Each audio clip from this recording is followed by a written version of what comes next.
Welcome to the America 250 PA Start Here, America Did podcast, telling the unique stories that make up the diverse fabric of Pennsylvania. Hello, everyone, and welcome to another episode. I'm your host, Sydney Harris. The year is 1825. John Quincy Adams has just been elected the 6th President of the United States. The Romantic era is taking hold, and America is in the midst of the Market Revolution, a time of steamboats, canals, and westward expansion.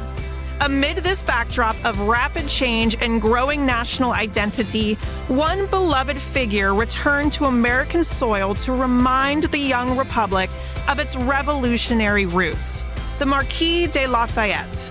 Nearly 50 years after helping secure American independence, Lafayette embarked on a grand farewell tour, visiting 24 states and receiving a hero's welcome in each one, including several memorable stops here in Pennsylvania.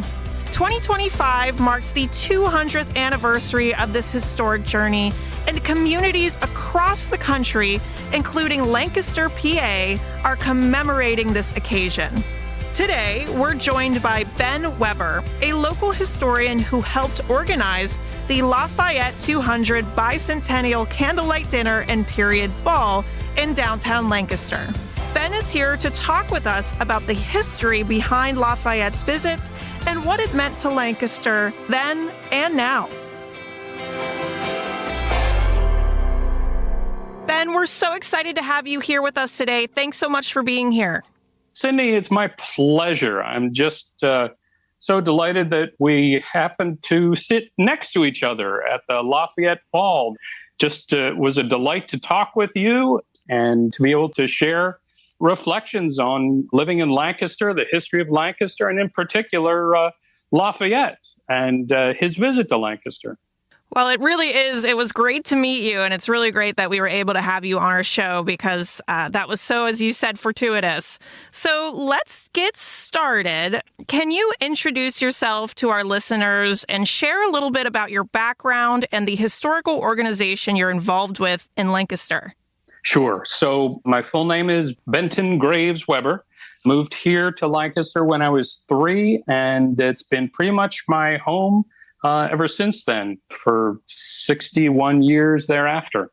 As a resident here in Lancaster and as a civil engineer for all of my professional life, I currently work for Lancaster Township. I'm a municipal engineer. Also help to support our historical commission there as part of my regular job.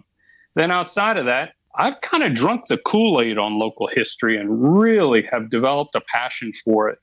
So I am currently the president of the Mannheim Township Historical Society.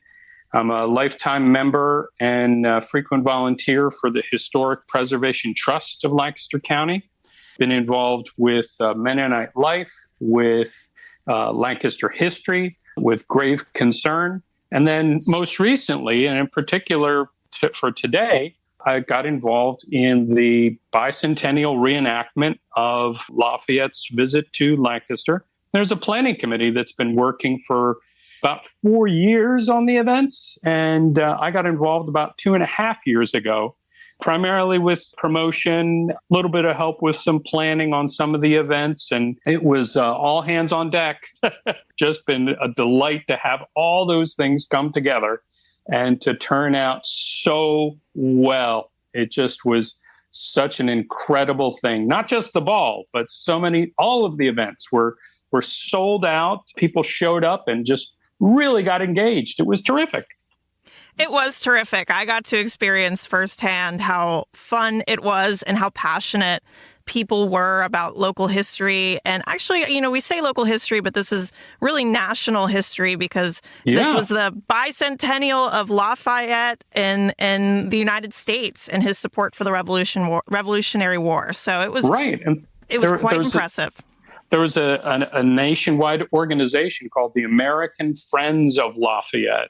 And they sort of did the umbrella planning, and many other cities and states across the country were part of this 13-month celebration that a really large organization and lots of other plans that were pulled together. And so could we dive a little bit more into how the Marquis de Lafayette became a focal point of your research and community work? I know you're the president of the Mannheim Township Historical Society. How did you get involved with the Marquis de Lafayette in Lancaster County? It primarily had to do with some informal connections that I had with several other people that got me recommended to do an event a couple years ago at White Chimneys Estate out in Salisbury Township.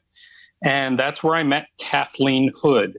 And Kathleen was the organizer there. She and I worked together to a much, much lesser degree than on this bicentennial thing. For some reason or another, she asked me to get involved in this, like I said, 2.5 years ago.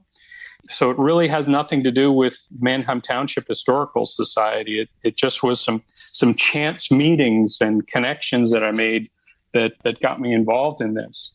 Lafayette was someone that I knew about and someone that I admired. I understood his significance historically for our country, but literally I'd never heard anything about his farewell tour, nor even his time here in Lancaster, until I stumbled across, as part of my research about the Conestoga River navigation. Perhaps that's a new podcast topic in the future. But I stumbled across this note in the minutes of the meetings for the Conestoga Navigation Company. And they said that in 1825, they had this meeting planned for July, and they said, meeting canceled due to Lafayette's visit to Lancaster. I thought, what was that? That's the first time I'd heard anything about it. But then Kathleen started to provide me more information and learning about the farewell tour. Shall I get into that? Why Okay. not? Great. So let's talk a little bit about just Lafayette himself. So Sure, many people, as you said, might not, they might know a little bit of Lafayette from their high school textbooks, or if they're fans of Hamilton. But who was the Marquis de Lafayette, and why was his 1824 to 1825 farewell tour such a big deal? Hamilton, the musical, had it right, showing this super dynamic, energetic person on stage, just leaping into the middle of the action. As they said in the song Guns and Ships, I think it was, he just leaps onto stage and he's recognized immediately as somebody who brings a lot to the table. His youthful energy is due to the fact that he is only 19 years old when he comes across the ocean. He hears about the American Revolution, the ideals of what we were trying to create here. And he said, yeah, I'm all in. Well, one of the reasons he could do that is he was fabulously wealthy French nobleman. He had tons of money, literally a boatload of money, because the French king said, no, you may not go over and participate in this. And he said, okay, well, I'm going to buy my own boat. And that's what he did. He bought his own boat and outfitted it and traveled across the Atlantic Ocean, landed in South Carolina, then came to Philadelphia, met George Washington, convinced him to allow him to be a part of the Army. He's made a major general. He is exceedingly energetic, is leading the troops not from behind, as most officers did, but he was leading the troops at the Battle of Brandywine from the front. He was literally showing them the way, rallying the troops to charge against the British at the Battle of Brandywine. And that's where he's wounded. He's wounded in the leg. And even while he's bleeding, he's dismounted from his horse and he's still cheering on the troops to keep going. This brought about a huge amount of affection and loyalty, because a lot of the folks in the Revolutionary Army were pretty skeptical about what's going on. They weren't getting paid. They didn't have supplies. They had the terrible experience of Valley Forge in the winter. And what does Lafayette do? He donates a lot of money to pay for salaries, to pay for material and equipment, munitions, uniforms, the things that the Continental Army needed to keep going with the war. Fast forward ahead beyond several other involvements in the Revolutionary War, it gets down to the point where he goes back on one of his trips to France and he convinces the French Navy to get involved. And the French Navy come across, and without the French Navy, we would not have won the war. Just hard stop. We would not have won the war without the French Navy. So without Lafayette convincing the French Navy to get involved, we would not have won the Revolutionary War. And what happens is Lafayette and Hamilton are leading the land troops at the Battle of Yorktown. The French Navy blocks off the British General Cornwallis at Yorktown. That's where the surrender happens. That brings to an end the Revolutionary War itself. Lafayette is seen as a huge hero after the Revolutionary War. He's tantamount to George Washington. He's made a United States citizen, but he does not want to live in the United States. And he wants to return home. He wants to return to his family, to his property there. He also knows that there's difficulties going on back in France. So he goes and he participates in a second revolution, the French Revolution. He is in charge of the demolition of the Bastille prison, and he helps to try and save some sanity in France at the time. But things went off the rails. He loses his title. He loses his property. He's actually exiled out of France. He is imprisoned in Austria because the Austrian emperor fears that Lafayette will start another revolution because of all of these ideals that he's espousing. And he's imprisoned in Austria for about 5 years. He's still so honored in the United States that various letters from the United States dignitaries are sent to France, sent to Austria to spare his life, to release him from prison. Ultimately, that does occur, which is great. And in 1824, James Monroe, the president here in the United States, he's going through some difficulties, political turmoil, which we seem to always have here in the United States. There's a lot of malaise. There's a lot of difficulties here, and Monroe wants to reignite the spirit of 1776. So he and the United States Congress invite Lafayette to come back to the United States to tour the old battlefields, to visit old friends, to visit as many cities as possible, and to do it on the United States government dime.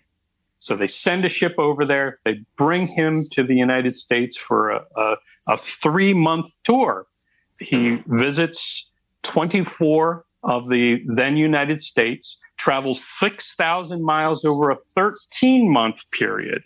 Here in Lancaster, roughly a tenth of the population of the county turned out at just one event to see Lafayette and to honor him. In thinking about the honoring of Lafayette, that honor still stands today if you look in the House of Representatives, the House of Representatives chamber in the U.S. Capitol. You have the Speaker's dais, where you have on one side of the dais is a full-length portrait of George Washington on the left-hand side of the dais. On the right-hand side of the dais is a full-length portrait of Lafayette. He's on a par with George Washington at the time, but ever since then, it's just been a decline because people have more and more difficulty understanding who Lafayette was, or trying to figure out why a Frenchman should be honored to the same extent as the rest of the founding fathers. There's a real cutoff then, right around 40 years old, where people who are younger than 40 typically don't know anything about Lafayette. You were talking about getting this introduced to folks in high school education. It just seems to have dropped off. So we are so delighted to re-honor Lafayette, not only in the ideals that he had, the actions he took, the things that he did that fundamentally helped us create our country, but also the farewell tour where he was greeted by people that he knew, where he visited every single town that he was invited to, and the 3 days in particular here in Lancaster, which just give us a really neat opportunity to celebrate not only Lafayette, but the local history, the character of our community that's held on. There's quite a few buildings that are still in existence today that you can go and see that Lafayette would have seen, which I think is just phenomenal to ponder. That's sort of the Lafayette and Lancaster overall arc. I would love to talk a little bit more about what Lafayette represented to Americans at the time of his tour. So you said it was 1825, there was political turmoil. What does he represent to the Americans during this time, and how does that legacy still resonate 200 years later? Lafayette at the time was the only surviving Revolutionary War general. All the others had died. Remember, he was 19 when he came over and got involved. So here he is, 68 years old, after prison, after going through 2 revolutions, and he's traveling around as a statesman. The U.S. government obviously wanted to build a sense of patriotism, build a sense of civic pride. So Lafayette was a perfect spokesperson and focal point for that to occur. It's really interesting to look back through the historical documents and notes we have about the farewell tour and to see the similarities, what different towns and cities did across the country. There was a ceremonial arch that spanned the 4 streets leading into Penn Square in 1825. Well, that was done in quite a few of the cities. There were these balls, which are typical of the time, parades, speeches. He was celebrated in a lot of different ways based on what cities could do, but there were various themes that seemed to pop up frequently. There were ribbons that people would adorn their own clothing with at these places. And we have a few of those in our archives at Lancaster History. It's also really interesting to think that roughly 10 years after the farewell tour, Lafayette's death took place in 1834. It took about a month for news to reach Lancaster. There were all these ribbons of mourning that people were wearing when they got the news of Lafayette's death. Now, sure, commercialism kicks in to have these ribbons that people wanted to buy and wear and honor the Marquis de Lafayette. In the city of Lancaster, after his death, city councils required that all the church bells be muffled and ring throughout the following day, that the city council members would wear armbands of black crepe, and they draped the council chambers in black for a period of 6 months. So there was this really huge impact that he had on the populace of America. It could be in part because he was French and thus not as involved in the administration of, the United States government. So he didn't get into all the political turmoil that others did. He did try to help to end slavery, and that was a really high ideal. He was disappointed that the United States didn't end slavery when they were achieved independence. And as part of that, he purchased a slave plantation in South America with the express idea that he wanted to educate the slaves and free them. It's a process that was called manumission at the time. But he lost his title and property as part of what went down with the French Revolution, and that never did happen. He really was a very much an idealistic man who did, on multiple occasions, try to bridge the gap between idealism and pragmatic situations. So that's why he came across to get involved in the American Revolution. That's why he went back to try and help save France during its revolution. A huge part of why I admire Lafayette. The more I learn about him, the the more I admire him. So it's really spans a lot of different reasons and causes and timeframes as to why and how we celebrate Lafayette's memory. And can you walk us through what Lafayette's visit to downtown Lancaster looked like? Where did he go? Who did he meet during this farewell tour? Oh, yeah, love it. Now, do I have to be limited to downtown Lancaster, or can I start with the Chester County line? Start with Chester County. Oh, thank you. So in February of 1825, Lancaster was trying to get Lafayette to come to Lancaster County. And he said, no, I'm not able to come. It wasn't until the early part of July of 1825 that he ultimately says, yes, I will come. I will be coming from Philadelphia. So at the end of July 1825, he crosses the Chester County line. He's greeted at the Mount Vernon Tavern. That's right on the Chester County line along what we call Route 30 or Lincoln Highway, which was at the time the Philadelphia to Lancaster Turnpike. Stops there, and there's hundreds of people that have turned out there. That tavern building still stands today. He's greeted by the Committee of Arrangements. There are speeches given by various people. A lot of veterans showed up for that. He was given a copy of a map of Lancaster County that was prepared just the year prior by Joshua Scott. It's a phenomenal map, very detailed, very accurate, available for download in the Library of Congress. And he travels then westward, travels and stops near White Chimneys, the Slaymaker House in Salisbury Township, stops at the Sign of John Adams Tavern. Again, the building that still stands today. Gets refreshments, he continues on. He stops in the village of Paradise, gets out of his carriage using the upping stone. It's a series of steps that are carved out of a single stone. And that stone still stands today, right there in the village of Paradise, next to Clark Mechanical business sign, if you happen to be on the Route 30 through the village of Paradise. He continues on, getting closer to the city of Lancaster, and stops in what we call East Lampeter Township, in a spot that then was called Groves Field. And we had a celebration that commemorated this magnificent and enormous muster of troops and public. 5,000 to 10,000 people showed up at this event. And there was a road that was named in honor of it. It was called the Marquis de Lafayette Avenue. That road has been changed to Eastland Avenue. But there was a fire department there that's still today called the Lafayette Fire Department. And there's a water tower called the Lafayette Tower. And there's a park called the Lafayette Tower Park. All these things are still part of what exists today. He travels, continuing on through Bridgeport, up East King Street, comes into the city.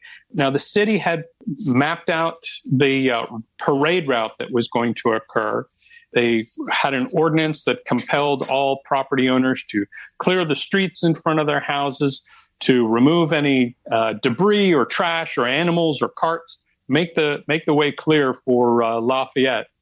And so he comes through Lancaster. He sees several buildings on East King Street that are still in existence today, and comes into the center of the city, which we call Penn Square today. It was called Center Square then. And at the very middle of Center Square, where the Soldiers and Sailors Monument is, there stood a courthouse. That's where the county courthouse stood at the time.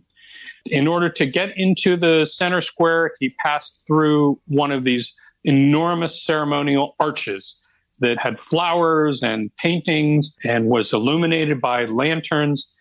There were 4 of them, on each of the 4 streets leading into Center Square. So he comes through the center of town, goes out on West King Street, goes north on Charlotte, comes down on Orange Street, obviously the wrong way. It was 2-way street back then. Heads up Prince Street, crosses on James, comes down on Queen Street, again through the Center Square, makes a loop back around, and stops then onto East King Street in front of the Slaymaker Hotel, which is where the Blazing Jay's chicken sandwich shop is on East King Street. So unfortunately, we lost the Slaymaker Hotel, but that's primarily what he saw on his way in. He also spied on the corner of Duke and East King Street a group of veterans who had gathered on a platform in front of a bank on that corner.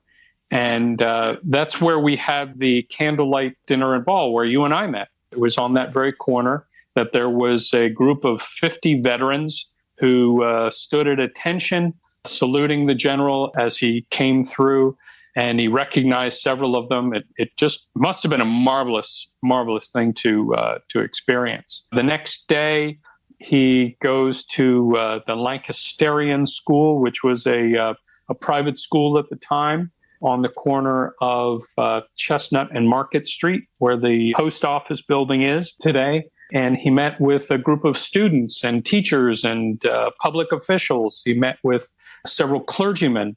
Later in the day, he attended baptism of General George Porter's son, I believe it was. Then he visited other dignitaries of the city, then made his way that evening to a resplendent ball in the Masonic Lodge. That building still stands today. Passenger Coffee and Fox Duck are businesses that are below it, but the Masonic Hall still exists today. It's not open to the public for several reasons, and really wasn't a good venue for us to have people in for the reenactment tour. The Trust 46 building certainly served our function very, very well. He went to the ball there, and then that was the second night. The third day, he got up early in the morning and skedaddled out of town, went down Queen Street, down to the Conestoga, where, interestingly enough, to continue his way south, he had to cross the Conestoga, and he was going to be using a bridge. But unfortunately, just a couple weeks prior, a big flood washed the bridge away. So what did we do here in Lancaster? We did what we had to keep the general on his way, and we built an ad hoc pontoon bridge. They lashed together all these pontoons and boats and things to create a temporary road for Lafayette and his entourage to cross the Conestoga and make their way to Port Deposit, Maryland. Spectacle after spectacle after spectacle, not just in the city, but throughout the county. Wherever he came through, there just must have been amazing crowds lining the way, as well as these wonderful structures and events that were put together. And so bringing back up the topic of the Bicentennial Ball, when we walked into this beautiful decorated room, we actually received a little piece of paper. I don't want to go too much into the detail because that's what I have you here for, but I'd like to talk about any original records, letters, or artifacts that survived from his time in Lancaster. Can you tell us a little bit more about if any exist? I think I know where you're going because you saw me go crazy about it. It's the invitation. Yeah, the invitation to the ball that Mrs. Reynolds had received. And that invitation has remained safe and secure in the archives of Lancaster history. I'm sure it's somewhat faded since then. It must have been like Charlie Bucket getting the ticket to the Willy Wonka factory. It just must have been highly sought after to go to the ball. And a facsimile of that invitation was provided as a gift to each of us who attended the ball. That's what you're after, right? Oh, yeah. Yeah. So that and a number of other wonderful artifacts that came from the Slaymaker family, that came from Historic Rock Ford, that came from Lancaster history. A number of these things were pulled together on this special exhibit at Historic Rock Ford that people can see still today. It's going to be open, I believe, until October. So please check the Historic Rock Ford website to get better information about that, to see a number of other wonderful artifacts that have been preserved over time. One of which is this cool walking stick, so a cane, if you will, formal for the time of the 1820s. And it had at the top of it, at the handle, there was a bust carved of the Marquis de Lafayette's head. It's really quite unique. No one else in the American Friends of Lafayette has ever heard anything about a walking stick. So we're pretty sure that it's unique. According to the Slaymaker family lore, it was given as a gift by Lafayette to Amos Slaymaker, and really wish we could track down more information of what was its origin. How did it come to be? Was it a gift given by one of the other cities and simply re-gifted then by the Marquis to Amos Slaymaker? Or was it something that he had made and sent to Amos Slaymaker later? We just don't know the exact particulars of it. There's some really neat artifacts that I would encourage people to go and see some of the artwork where you can actually see what the Slaymaker Hotel, the Pennsylvania Arms, looked like at the time, and other images and information about Lafayette's time in Lancaster, about the farewell tour. It really is a terrific display of the golden ticket and a lot of other artifacts. As somebody who helped bring to life the Lafayette 200 bicentennial candlelight dinner and period ball, say that 5 times fast, what was it like to bring this to life? What was that process like? It was amazing. It really was, to see all these groups come together and individual volunteers. Now, I did very little planning. I mostly listened in while the adults were talking. When folks were working on the ball, that's a focal point that people really wanted to achieve a certain thing, and God bless them, they pulled it off. The costuming, the dancing, the formality of it all, the experience, the food. I was there as a participant, a very happy participant. When I sat down next to you, Sydney, I had zero responsibilities relative to the ball. Oh, I did do some transcriptions looking back through the old records of the toasts that were given at the time. So I did come up with some of the verbiage of what was spoken by others during the ball, and toasts to the Marquis de Lafayette and others. So that was fun to participate in, because I was doing a lot of research and presentations and so forth, and then was able to supply bits and pieces of my research to some of the other events. The folks that did the ball and pulled together so many of the other events I'm just in awe of them. And Kathleen Hood, as you well know, is the main focal point, coordinator, and originator of many of the events that were pulled together. And why do you think, as somebody who is involved with helping this ball come to life, and even as the president of the Manheim Township Historical Society, why do you think it's important for communities to not just remember, but to reenact and celebrate moments like this? Well, reenactment is something that I'm still getting a greater appreciation of. It's not been something that has really been springs to mind immediately. It's an immersive experience, not just for the folks doing it, but for the folks who observe it. So as we saw at Lafayette Day at Historic Rock Ford, there were lots of different ways for people to go up to talk to reenactors, to learn about the displays, to learn about the things, the activities, to step back in time, which I think is a truly magical thing for people to do. It's a way of learning about history that, frankly, history books are not really good at doing.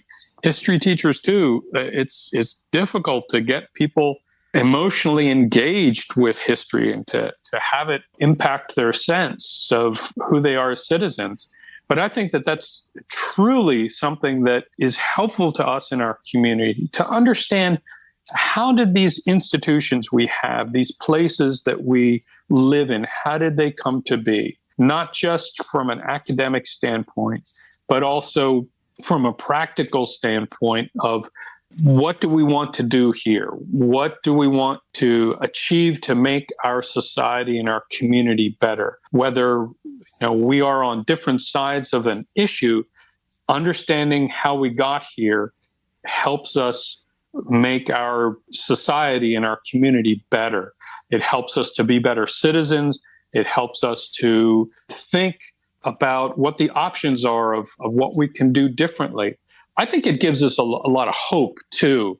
If we know that things haven't always been the way that they are, that gives us a sense of freedom to imagine that they could be different than what we understand them to be today. And I think that's really cool to have that option, to have that vision, to have that freedom to think about our community in a different way, to imagine it being different in the future, and for us to get involved in participating in making it a better place. Speaking of participating in history, as we approach America's 250th anniversary in 2026, Lafayette's farewell tour feels really timely. How do you see his visit and the values he represented connecting to what America 250 PA is trying to commemorate across Pennsylvania? Well, that's a really good question of what is America 250 trying to celebrate. As a lot of different ideas kick around of in our political system, our landscape, as well as in each of our own communities. What does America mean? What should be the things that we lift up, and what are the things that we should learn from? And those are really tough questions. We see it in schools, in libraries, in academic institutions. We see it in changes in the political landscape of what it is that we want to lift up and learn from. America 250 is trying to embrace all of that, is trying to give us a framework to talk about these lessons we've learned, to talk about the things that we want to celebrate.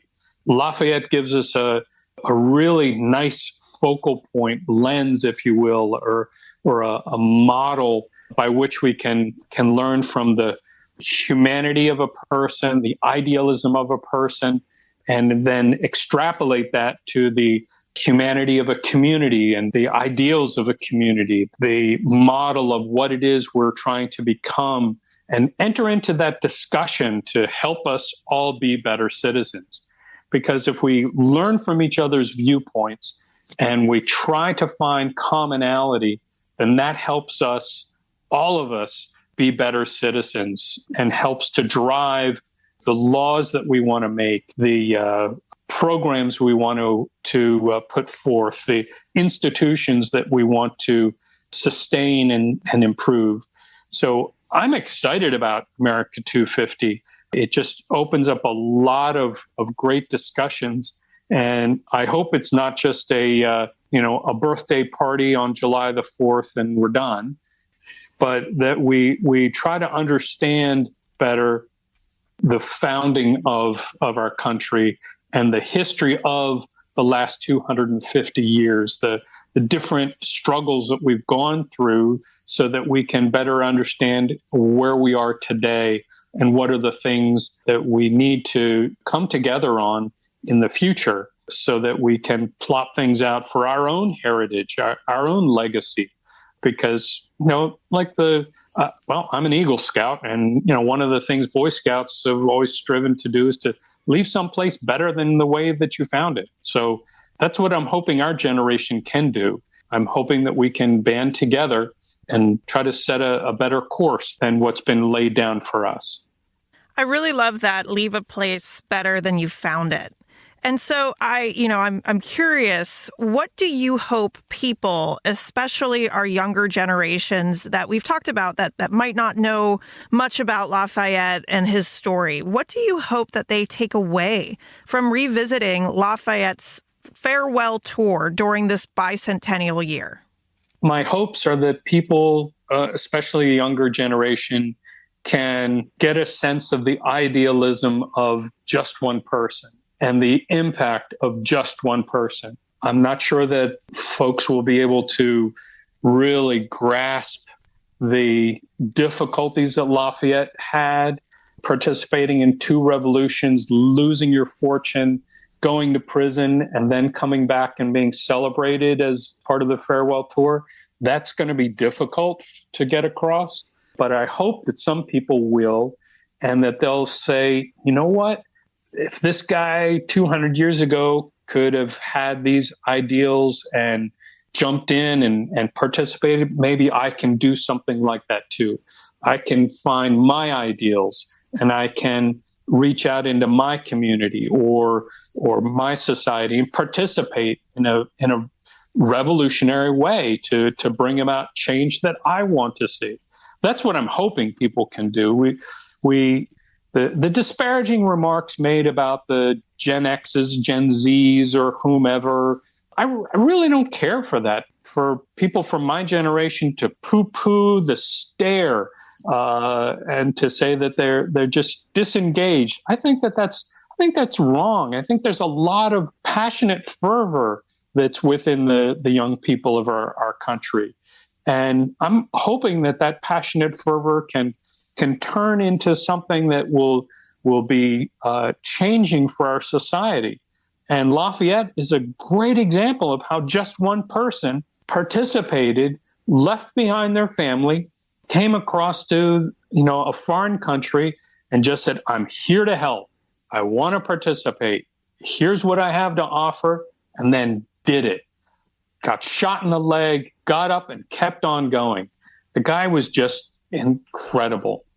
I think it's a wonderful model to be a vision for younger people as well as older people. Obviously, I'm pretty excited about Lafayette. It's game on for me. I really want to keep this talk going and to help express the passion of those days and help to bridge that into the idealism that I hope we can all find for the future. And to keep this talk going, where can our listeners go to learn more about Lafayette's visit or get involved with local history efforts and even in Lancaster? The majority of the Lafayette reenactment stuff is probably going to be winding down, but there is the American Friends of Lafayette. That's a very healthy organization that's going to keep their things going. So if you're focused on Lafayette, I would encourage people to reach out to that organization. But local history, there's several ongoing organizations that I would commend people to. Number one is Lancaster History, our county's historical society. They're doing tremendous work with the new Stephen Smith Center for Democracy that they're opening up in downtown Lancaster. They're highly focused on that, but they're pivoting then after that facility is open, they're pivoting to our county's tricentennial. So there's going to be a lot more coming out about local history from the Lancaster History organization. Also, there's scads of small historical societies in almost every corner of the woods of Lancaster. I mentioned Mannheim Township Historical Society. There's a Mannheim Historical Society.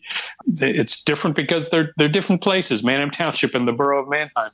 There's all kinds of small museums, small organizations. Another great organization that we're thrilled to have here in Lancaster County is the Historic Preservation Trust. They try to advocate for preserving historic buildings in our community, helps to define the character of our community. Historic Rock Ford is a wonderful foundation that is trying to commemorate not only the history of General Edward Hand, but also life in the colonial era to better explain that and help people to become, again, immersed in that. So they have a wonderful house and a terrific museum in the barn. The Snyder Gallery is just an awesome, awesome thing for people to see. There's the effort of Cloister for people to get involved in. The Robert Fulton birthplace is another spot in southern Lancaster County. The Borough of Columbia has quite a few historic places and organizations that folks can get involved in. The Underground Railroad, which is to try and help people know what happened at the end of slavery. That's a terrific organization with tours and locations. The Susquehanna National Heritage Area is a fairly young organization of the National Park Service, and they're developing something that's sort of focused along the Susquehanna River, spanning both the York and Lancaster County sides. So there's tons of things for people to get involved in, and I just encourage people to follow their passion, to see if what really sparks their interest, and get involved as deeply as they can. It's a terribly rewarding experience, and I really hope people do get involved. And that is all I have for you today. And I just want to say thank you so much for coming on. And I am just thrilled that I had the chance that we sat next to each other at this bicentennial ball. Me too. Yeah, it was great. It was great. And it was a really remarkable night. And it was, like you said a little bit earlier, it was magical. And so thank you so much for taking the time out of your busy schedule to come and talk with us about your passion and about your work and about Lafayette and what he means, not only to Lancaster, but to the United States as a whole. So thank you. Thanks so much for the opportunity, Sydney.